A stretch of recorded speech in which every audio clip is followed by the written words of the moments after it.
अस्सलाम वालेकुम दोस्तों। मैं हूं आपका होस्ट प्रोफेसर। आज की इस वीडियो में हम बात करेंगे मुग़लिया सल्तनत के बारे में कि मुग़लिया सल्तनत का स्टार्ट किधर से हुआ और ये मुग़ल्स और मिर्ज़ा बेग इनका ओरिजिन जो है ये कहाँ से हुआ। तो वीडियो आखिर तक देखिएगा। और वीडियो स्टार्ट करने से पहले आप सबसे मेरी एक रिक्वेस्ट है कि काइंडली मेरे चैनल को सब्सक्राइब करें, लाइक एंड शेयर करें ताकि मैं इस तरह की इंफॉर्मेटिव वीडियो आपको भी और प्रोवाइड कर सकूं। और एक और रिक्वेस्ट आपसे ये है कि अगर कोई भी अपनी कास्ट के बारे में जो है वो जानना चाहता है, फॉर एग्ज़ाम्पल राजपूत हो गए, ठीक है, चौधरी हो गए, उसके बाद मलिक्स हो गए, तो वो मुझे नीचे कमेंट सेक्शन में मेंशन करें। इंशाल्लाह मैं आपको पूरी इन्फॉर्मेशन मज़ीद वीडियोस में बताता रहूँगा। तो वीडियो अपनी स्टार्ट करते हैं। मुग़लिया सल्तनत जो है इसका ओरिजिन किधर से हुआ। तो दोस्तों, मुग़लिया सल्तनत 1526 से 1857 तक बरसगीर पर हुकूमत करने वाली एक अजीम मुग़लिया सल्तनत थी, जिसकी बुनियाद ज़हीरुद्दीन बाबर ने 1526 में पहली जंग जो पानीपत दिल्ली सल्तनत में लड़ी गई उसके आखिर में इब्राहिम लोदी को शिकस्त देकर रखी।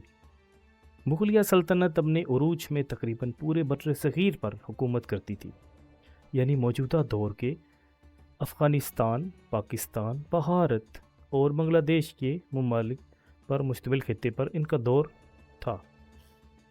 दोस्तों, मुग़लिया सल्तनत की बुनियाद 1526 में बाबर ने रखी, जो आज की उज़्बेकिस्तान से एक सरदार था जिसने हमसाया सफ़वी सल्तनत, उसके बारे में आपने सुना होगा, से एक सफ़वी सल्तनत थी और सल्तनत उस्मानिया से हिंदुस्तान पर हमला की मदद से ली। मुग़ल शाही ढांचा बाबर से शुरू हुआ, यानी कि मुग़लिया जो सल्तनत थी ये जो बादशाह गुजरा बाबर उससे स्टार्ट हुआ और 1720 तक कायम रहा। मुग़लिया सल्तनत के आखिरी ताकतवर शहंशाह औरंगज़ेब के दौरे हुकूमत में सल्तनत ने अपनी ज़्यादा से ज़्यादा जियोग्राफियाई हद तक रसाई हासिल की, यानी कि इस टेन्योर में, ठीक है, ज़्यादा से ज़्यादा वो अपना फैलाव करते गए। उसके बाद 1760 तक पुरानी दिल्ली, ठीक है, जिसको ओल्ड दिल्ली भी कहा जाता है, और उसके आसपास के इलाके में कमी वाक़ हुई। सल्तनत को 1857 के हिंदुस्तानी बगावत के बाद, यानी कि 1757, इसमें भी एक बड़ी डिटेल है, वो इंशाल्लाह किसी और वीडियो में आपसे डिस्कस करूँगा। उसमें एक बगावत हुई थी, ठीक है। बगावत के बाद बरतानवी राज ने बाज़ाब्ता तौर पर तहलील कर दी। फिर 17वीं सदी में बहरे हिंद में बढ़ती हुई मौजूदगी और हिंदुस्तानी खाम और यार मसूमात की बढ़ती हुई मांग ने मुग़ल दरबार के लिए एक ज़्यादा दौलत मुग़ल दौर में मुसफ़ी अदबी शक्लों और ये आजकल जो टेक्सटाइल है और फ़न तमीर की ज़्यादा सरपरस्ती खास तौर पर शाहजहां के दौरे में। उसके बाद जनूबी एशिया में मुल्क यूनेस्को के आलमी सकाफ़ती विरसे आगरा का शाही किला, फ़तेहपुर सीकरी, लाल किला, हुमायूं का मकबरा, लाहौर का किला और शालीमार बागात वगैरह शामिल है। हाँ, और एक सबसे बड़ा ताज महल, वो भी इसी यानी कि यूनेस्को के आलमी सकाफ़ी विरसे में पाया जाता है, जिसे हिंदुस्तान में मुस्लिम आर्ट का जेवर कहा जाता है, जिसके विरसे की आलमी तौर पर काबिल तारीफ शाहकारों में से एक है। दोस्तों, मुग़लिया जो सल्तनत थी इसको शाहान मुग़ल भी कहा जाता है, ठीक है। तो इसका जो दारुल हुकूमत था वो आगरा था, और 1526 से 1530 तक, फिर 1560 से 1571 तक, फिर 1598 से 1648 तक। अच्छा, उसके बाद जो दोस्तों मुग़लिया सल्तनत में जो ज़ुबानें बोली जाती थी, ठीक है, जो लैंग्वेजेस यूज़ होती थी, उनमें जो नुमाया लैंग्वेजेस थी वो सबसे पहले फ़ारसी, उसके बाद चुगताई तुर्की, ये भी एक लैंग्वेज थी, और उर्दू, यानी कि उर्दू का ओरिजिन ही वहाँ से हुआ था। सल्तनत के इज्तिमाई दौलत की बुनियाद ज़री टैक्स, जिसे तीसरे मुग़ल बादशाह अकबर ने कायम किया था, यानी कि जो सल्तनत मुग़लिया सल्तनत थी ٹھیک ہے. اس کو عظیم سلطنت ویسے نہیں کہا جاتا. مغلیہ سلطنت کی بہت بڑی ہسٹری ہے دوستو. یہ اگر میں آپ کو بیان کرنے پہ آؤں تو اس کے لیے گھنٹوں کی ویڈیوز چاہیے. ٹھیک ہے. تو مغلیہ سلطنت کی جو اجتماعی دولت تھی وہ زرعی تھی، یعنی کہ زرعی ٹیکس، یہ جو زراعت کا ٹیکس تھا.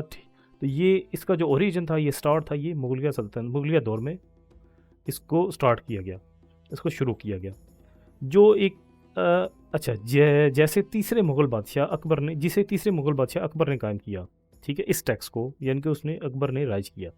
اور یہ ٹیکس جو ایک کسان کاشتکار کی پیداوار کے نصف حصے کے برابر تھا. تو یہاں پہ کچھ پلس پوائنٹ بھی تھے، کچھ نیگیٹو بھی تھے. ٹھیک ہے.